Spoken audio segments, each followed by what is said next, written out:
Welcome back to NASCAR Weight Part 6, ladies and gentlemen. Hope you guys enjoyed Part 1 of Homecoming Week, where we dropped some NASCAR Weight episodes. And remember to check this channel often this week for Midnight Club Los Angeles Build Series episodes. By the way, when I was talking Friday about when I was building the Audi S4 for Evans Peak, I said the football game would be on Friday. False. It would be, I clearly recorded this back in June, basing it off sophomore year, which I'm obviously wrong in that aspect. The football game is on Saturday at 1 o'clock p.m. at Five Star Stadium. I will be doing a vlog there for YouTube, for this channel.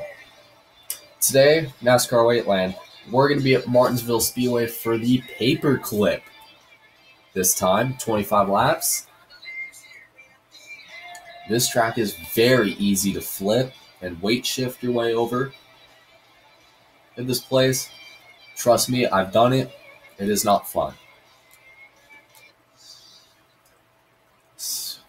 For this race, honestly, probably your best bet would be to qualify, but I want to challenge a cut through the pack. And if I start up front in a place like this, it wouldn't really create that short track feel of cutting through a pack like this. We already got 3 wins here at Martinsville here this season. Stage winner MTJ has won 3 races. Could we look for our 4th win of the year? Find out in 25 laps. Pace car is off. I start next to Elliott Sadler, who's driving a different paint scheme. Green flag is out at Martinsville. Oh, weight shift. That was almost a weight shift. Major wheel spin that time.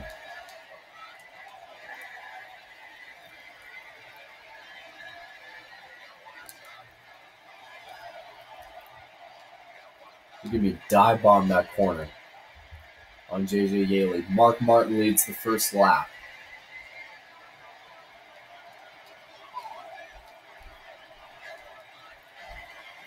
We see Jeff Gordon, who had kind of a crappy race last week at Bristol, finishing well outside the top 20. We get into 29 Harvick.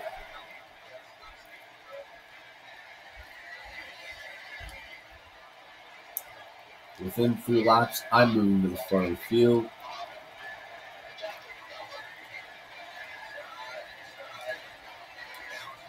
Over to contact with Kurt Busch. Kurt Busch dive bombs into pit road. He's probably not going to have a good race for the rest of the day.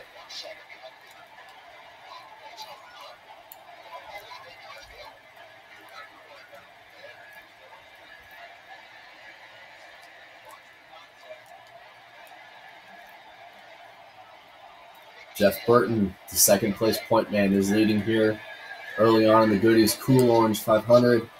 Back when Goody's apparently got back into sponsoring NASCAR races in 2007, after basically falling out after 2000.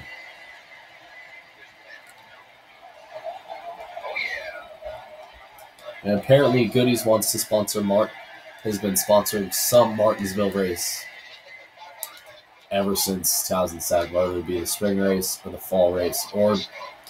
Whoa, God! Always a weight shift off turn 2.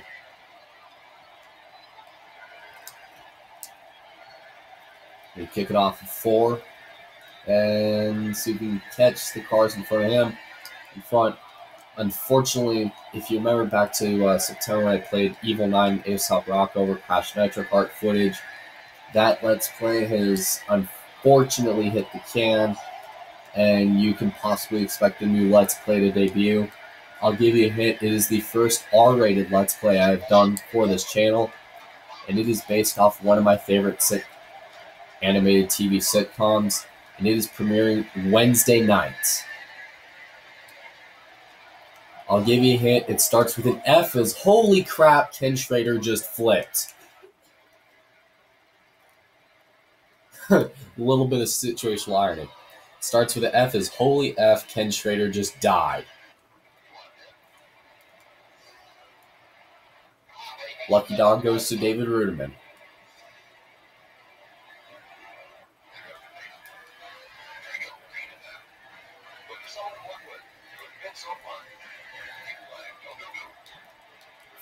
Almost flew into the corner right there. He'll come off turn number 2.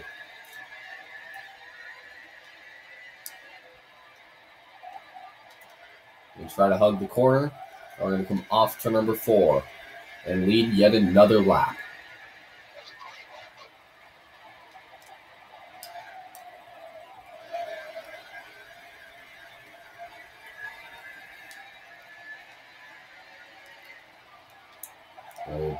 Try to dime the corner. I know the common concept here at Martinsville is to, ride the bottom of the racetrack and never give it up. But honestly, with how loose and tight these cars drive in this game, how it just balances between the two, especially on the PlayStation 3 version of this game, how it just balances between tight when it wants to be and loose when it feels like it.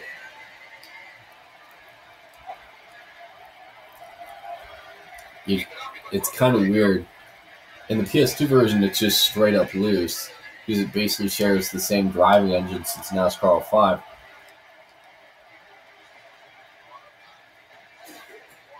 Which, honestly, in a racing game, the tighter the handling, the happier I am. So, games like NASCAR 2004, Gran Turismo 6 is really tight handling. Heck, seems like you're driving a bloody tank half the time.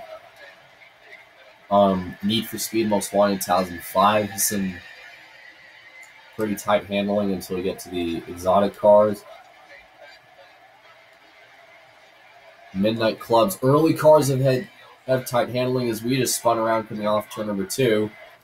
Very lucky we didn't weight shift or something. Wow. Oh, crap. We're at the back. Beautiful. Hey, we're in 26th. They ain't bad. Elliott Sadler just commits suicide by hitting the tires. See if we can make up 19 spots in a span of 6 laps. Or 5 laps, I'm sorry.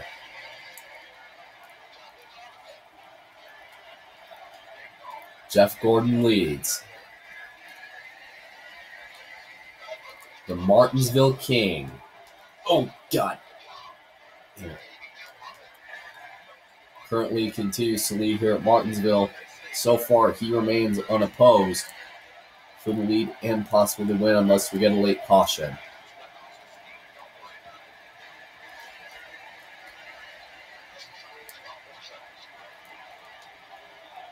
Try to dime the corner on the 29 Harvick. Jimmy Johnson now wrestles the lead from Jeff Gordon. Those two cars battled heavily here in 2007 as Matt Kenseth just went around.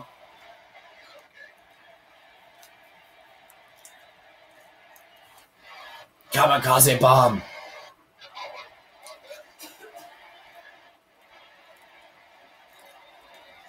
The top 6 have no position gain. Here we go. Only green, white, checkered. Here, green flag into the air. And the caution just came out. Jimmy Johnson wins at Martinsville.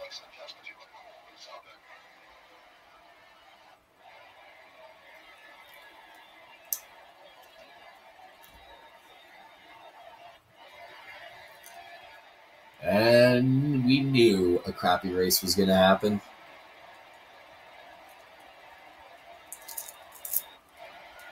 Sooner or later, we were going to have a really terrible race. This was the one, and hopefully this is the only one.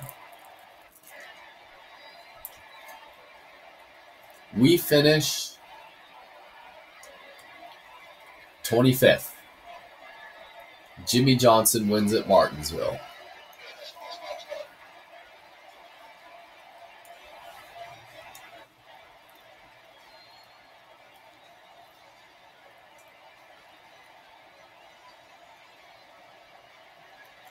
So we'll see what we have for results.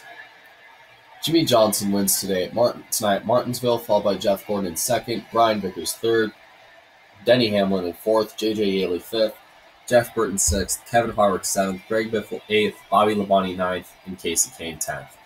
Reed Sorensen finished 11th, Tony Stewart finished 12th, Kyle Busch finished 13th, Mark Martin finished 14th, Jeff Green finished 15th, David Stremme finished 16th, Dale Earnhardt Jr. finished 17th, Robbie Gordon finished 18th, Clint Boyer finished 19th, and Sterling Marlin finished 20th.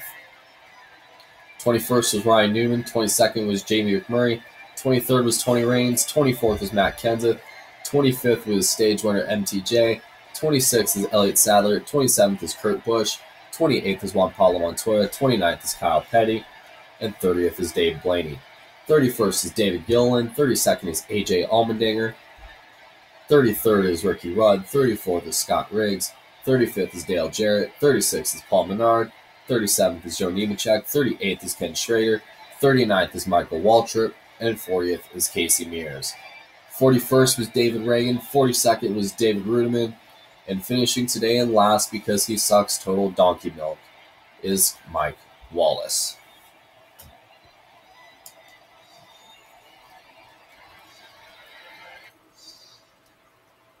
After leading half of the race, we get screwed over by how BS and how you're basically at the hands of fate in this game at this track. This track in particular, you're basically at the hand of fate.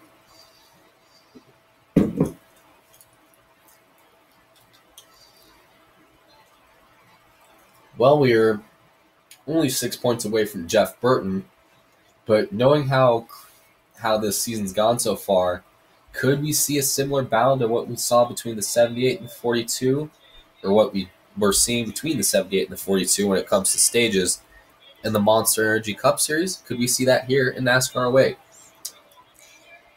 Only time will tell.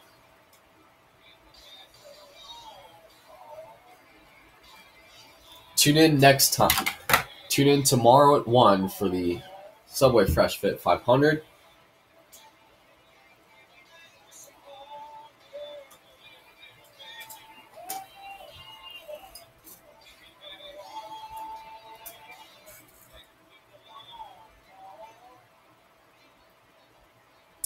The Subway Fresh Fit 500.